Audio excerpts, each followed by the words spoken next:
नमस्कार. घटस्फोट होण्याची कारणे हा विषय आपण पाहत आहोत. मुद्द्यानुसार याचे विश्लेषण करत आहोत. तर आता पुढील मुद्दा पाहूया आणि त्याचं विश्लेषण करूया. तर पुढील मुद्दा आहे प्रेम, सत्य व एकतेचा अभाव. प्रेम, सत्य व एकतेचा अभाव असल्यामुळे घटस्फोटाची वेळ येते, घटस्फोट होतो. म्हणून प्रेम, सत्य आणि एकता असली पाहिजे. दोघाही नवरा बायकोंनी प्रेम, सत्य, एकता ठेवली पाहिजे. प्रेमाने वागलं पाहिजे, सत्य बोललं पाहिजे आणि एकता ठेवली पाहिजे. तरच संसार सुखाचा होतो, आनंदाचा होतो, मजेदार. संसार सुखाचा होण्यासाठी, संसार रंगमय होण्यासाठी, संसार मजेदार होण्यासाठी, संसार सुखरूप चालण्यासाठी, संसार छान छान होण्यासाठी, संसार सुंदर होण्यासाठी प्रेम, सत्य व एकता आवश्यक आहे. प्रेमाची गरज आहे. प्रेमाने संसार फुलतो, प्रेमाने संसार रंगतो, प्रेमाने संसार सजतो, प्रेमाने संसाराला बहर येते. म्हणून प्रेम असलं पाहिजे. कोणती गोष्ट असो, कोणती भानगड असो, कोणती समस्या असो, कोणतेही दुःख असो, कोणत्याही अडचणी असो, या कोणतेही संकट असो, प्रेमानेच ते सोडवलं पाहिजे. प्रेमाने समस्या सोडवली पाहिजे. तिरस्कार न करता, भांडण तंटा न करता, झगडा न करता, किरकिर न करता, कर्कशा न करता, तमाशा न करता, कोणती गोष्ट असो, कोणताही मुद्दा असो, कोणती घटना असो, कोणताही प्रसंग असो, कोणती स्थिती असो, कोणतीही परिस्थिती असो, प्रेमाने सोडवली पाहिजे. म्हणून दोघाही नवरा बायकोंनी एकमेकावर प्रेम केलं पाहिजे. मनातून प्रेम केलं पाहिजे. आणि प्रेमानेच संसाराला, जीवनाला रंग येत असतो. म्हणून दोघाही नवरा बायकोंनी एकमेकावर प्रेम केलं पाहिजे, एकमेकावर विश्वास ठेवला पाहिजे, एकमेकाचं सुखदुःख समजून घेतलं पाहिजे, एकमेकाला समजून घेतलं पाहिजे. आणि प्रेमानेच एकमेकाला समजून घेता येतं. एकमेकाचे सुखदुःख वाटून घेता येतात. प्रेम असेल तर काहीही होतं. प्रेम असेल तर कोणती गोष्ट घडते. प्रेम असेल तरच संसाराला रंग येतो, आकार येतो. प्रेम असेल तरच घरात आनंद, सुख, मजा राहते. प्रेम असेल तरच संसार मजेदार होतो, रंगदार होतो, रंगतदार होतो, छान छान होतो, सुंदर होतो. म्हणून दोघाही नवरा बायकोचं एकमेकावर प्रेम पाहिजे. प्रेम असेल तर तिरस्कार होणार नाही, तिरस्कार राहणार नाही.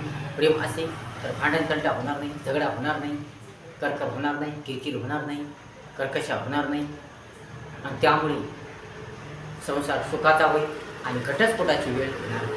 परंतु घरात जर प्रेम नसेल, घरात जर शांतता नसेल, दोघाही नवरा बायकोचं एकमेकाविषयी प्रेम नसेल, फक्त तिरस्कार असेल, परंतु प्रेम नसेल, तर मात्र कर्कर होते, किरकिर होते, कर्कशा होते, घरात भांडणी होतात. कारण एकमेकाविषयी प्रेम नसेल तर त्यांना एकमेकाविषयी काहीच वाटत नाही, एकमेकाविषयी काही घेणं देणं नसतं. आणि यामुळे त्यांचा एकमेकावर जीव राहत नाही, एकमेकांना ते जपत नाही, एकमेकाची ती काळजी घेत नाही, एकमेकाची चिंता करत नाही. कारण प्रेम नसेल तर दोघांमध्ये काहीच नसतं. प्रेम नसेल तर दोघंही परके असतात. प्रेम नसेल तर दोघेही नसल्यासारखे असतात. प्रेम नसेल तर एकाकी असते, एकांगीपणा असतो. प्रेम नसेल तर दुरावा असतो. प्रेम नसेल तर त्या संसाराला काही अर्थ नसतो. प्रेम नसेल तर संसारामध्ये काही तथ्य नसतं. प्रेम नसेल तर संसारामध्ये काही मजा नसते, कोणता आनंद नसतो, काहीच नसतं, कोरडा पाषाण असतो. म्हणून प्रेमाशिवाय संसार फुलत नाही, प्रेमाशिवाय संसार रंगत नाही, प्रेमाशिवाय संसाराला रूप येत नाही, प्रेमाशिवाय संसाराला आकार येत नाही. म्हणून प्रेम असेल तरच संसार फुलतो, रंगतो, सजतो, धजतो, बहरतो. आणि प्रेम असेल तरच दोघांना एकमेकाविषयी काळजी वाटते, चिंता वाटते. प्रेम असेल तरच एकमेकाचा जीव एकमेकावर होतो. दोघे एकमेकावर जीवापाड प्रेम करतात प्रेम असेल तर. परंतु प्रेम नसेल, दोघांचा एकमेकावर प्रेम नसेल तर मात्र ते दोघेही परके असतात, एकमेकापासून परके असतात, एकमेकापासून दूर असतात, एकमेकाला तिरस्कार भावनेने बघत असतात. आणि या कारणानेच प्रेम नसेल तर या कारणानेच घरात करकर होते, किरकिर होते, भांडण होते, कर्कशा होते, वाद होतो, वादाचं रूपांतर मोठ्या भांडणात होते, मोठ्या भांडणाचं रूपांतर घटस्फोटात होते. आणि मग घटस्फोटाची वेळ होते, संसार उद्ध्वस्त होतो, लेकराबाळाचा नाश होतो, लेकराबाळाचा वनवास होतो, लेकराबाळाच्या जीवनाचा वनवास होतो, शिक्षणाचा वनवास होतो. म्हणून भांडण तंटा न करता, तिरस्कार न करता, करकर न करता, किरकिर न करता, एकमेकाची गाऱ्हाणे न गाता दोघांनीही प्रेमानं राहिलं पाहिजे, दोघांनीही एकमेकावर प्रेम केलं पाहिजे, दोघांनीही एकमेकाविषयी आस्था दाखवली पाहिजे, दोघांना एकमेकाची काळजी असली पाहिजे, दोघांना एकमेकाची चिंता असली पाहिजे, दोघांचा एकमेकावर जीव असला पाहिजे. आणि केव्हा घडतं? जेव्हा दोघांचं एकमेकावर प्रेम असेल तेव्हाच दोघांना एकमेकाची चिंता असते, काळजी लागते, एकमेकावर जीव असतो. हे प्रेम असेल तरच. म्हणून दोघांचाही एकमेकावर जीव पाहिजे, दोघांचं एकमेकावर प्रेम पाहिजे, तरच संसार फुलतो, रंगतो, सजतो, धजतो. तसेच दोघांनी सत्य बोललं पाहिजे, दोघांनी खऱ्याने वागलं पाहिजे, दोघांनी एकमेकांना खोटं बोलू नये, दोघांनी एकमेकाची फसवणूक करू नये, दोघांनी एकमेकाचा विश्वासघात करू नये, दोघांनी एकमेकाला सत्य बोललं पाहिजे, काय ते खरं सांगून टाकलं पाहिजे. पतीने पत्नीला खरं सांगून टाकलं पाहिजे, काय परिस्थिती आहे, काय स्थिती आहे, कोणता प्रसंग आहे, कोणती घटना आहे, हे सर्व पतीने पत्नीला खरं खरं ते काय सांगलं पाहिजे. आणि तसेच पत्नीने सुद्धा काही लपून न ठेवता, काही झाकून न ठेवता सर्व आपल्या पतीला सांगलं पाहिजे, सर्व आपल्या पतीला विचारून केलं पाहिजे, सर्व आपल्या पतीच्या मनावर सोडलं पाहिजे. पत्नीने आपल्या पतीवर विश्वास ठेवला पाहिजे, पत्नीने आपल्या पतीचा विश्वासघात करू नये, पत्नीने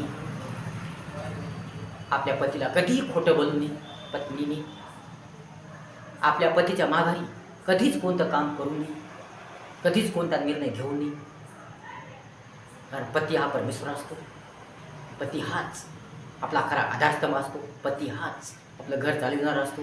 म्हणून पत्नीने पतीचा कधीही विश्वासघात करू नये, पत्नीने आपल्या पतीच्या माघारी कोणताही निर्णय घेऊ नये, सर्व काही आपल्या पतीला विचारून करावं. कोणताही निर्णय, कोणतीही गोष्ट करायची असेल, कोणतंही काही करायचं असेल तर पत्नीने आपल्या पतीला विचारूनच करावं, आपल्या पतीच्या माघारी काही करू नये. मग तो लेकराबाळाचा प्रश्न असेल, कोणताही प्रश्न असेल, या कोणतंही काम असेल, या कुठलीही गोष्ट असेल, काही असेल तर पत्नीने आपल्या भावाचं, बहिणीचं, आपल्या आईचं, कोणाचंही ऐकून आपल्या पतीच्या माघारी कोणताही निर्णय घेऊ नये, आपल्या पतीचा विश्वासघात करू नये.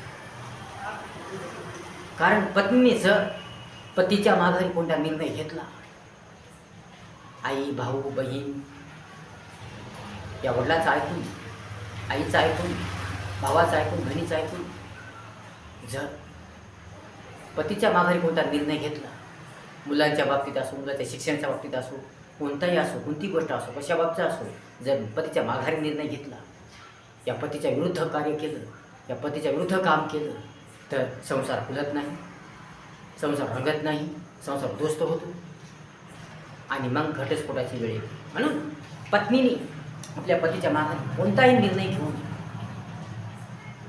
म्हणून पत्नीने सत्याने वागलं पाहिजे, पत्नीने आपल्या नवऱ्याला सत्य सांगलं पाहिजे, पत्नीने आपल्या नवऱ्याला खरं खरं सांगलं पाहिजे, खऱ्यानं वागलं पाहिजे, सत्यानं वागलं पाहिजे, सत्य बोललं पाहिजे, सत्याने राहिलं पाहिजे, आपल्या नवऱ्यावर विश्वास ठेवला पाहिजे, आपल्या नवऱ्याला कधीही विश्वासघात करू नये.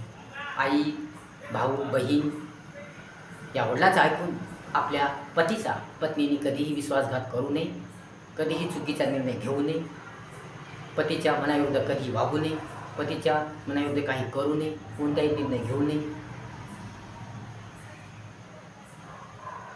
कारण जर पत्नीने पतीच्या माघारी आई, भाऊ, बहीण या कुणाचं ऐकून जर पतीच्या माघारी निर्णय घेतला, पतीच्या माघारी काम केलं, पतीच्या विरुद्ध वागली, तर मात्र संसार फुलत नाही आणि मग पतीचा विश्वास तुटतो. मग पती तिच्यावर विश्वास ठेवत नाही, मग पती तिच्यावर प्रेम राहत नाही आणि यामुळे संसार तुटतो, वाद होतो, वादाचं रूपांतर मोठ्या भांडणात होतं आणि त्याचं रूपांतर घटस्फोटात होतं, मग संसार उद्ध्वस्त होतो, लेकरावाचा वनवास होतो, नाश होतो, राख लागतो. म्हणून पत्नीने आपल्या पतीचा विश्वास तोडू नये, आपल्या पतीचा विश्वासघात करू नये, आपल्या पतीला खोटं बोलू नये, आपल्या पतीच्या विरुद्ध वागू नये, पतीच्या विरुद्ध निर्णय घेऊ नये, चुकीचा निर्णय घेऊ नये. पतीला सांगूनच, पतीचं मत घेऊनच, पतीचा विचार घेऊनच पतीशी, आपल्या नवऱ्याशी सहमत राहूनच वागावे, बोलावे, राहावे, संसार करावा, तरच संसार सुखाचा होतो, आनंदाचा होतो. म्हणून पत्नीने आपल्या पतीला सत्य बोलले पाहिजे, खरे बोललं पाहिजे. तसेच पतीने सुद्धा आपल्या पत्नीला खरे बोललं पाहिजे, सत्य बोललं पाहिजे, खऱ्यानं वागलं पाहिजे.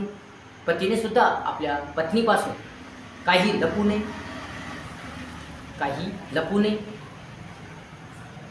कोणती चुकीची गोष्ट करू नये, पत्नीच्या माघारी काही करू नये. म्हणून पतीने सुद्धा आपल्या पत्नीचा विश्वासघात करू नये. म्हणून दोघांनीही एकमेकावर विश्वास ठेवला पाहिजे, दोघांनी एकमेकाचा विश्वासघात करू नये, तरच संसार सुखाचा होतो, आनंदाचा होतो, मजेचा होतो. तसेच एकता, दोघांही नवरा बायकोमध्ये एकता असली पाहिजे, एकता असली पाहिजे, एकी असली पाहिजे, एकजूट असली पाहिजे. दोघांचे मत सारखंच असलं पाहिजे, दोघांचे विचार सारखेच असले पाहिजे. दोघांनी एकीने, एकजूटने, एकी ठेवून, एकता ठेवून वागलं पाहिजे, राहिलं पाहिजे, संसार केला पाहिजे, कोणतंही काम केलं पाहिजे, कोणती गोष्ट केली पाहिजे.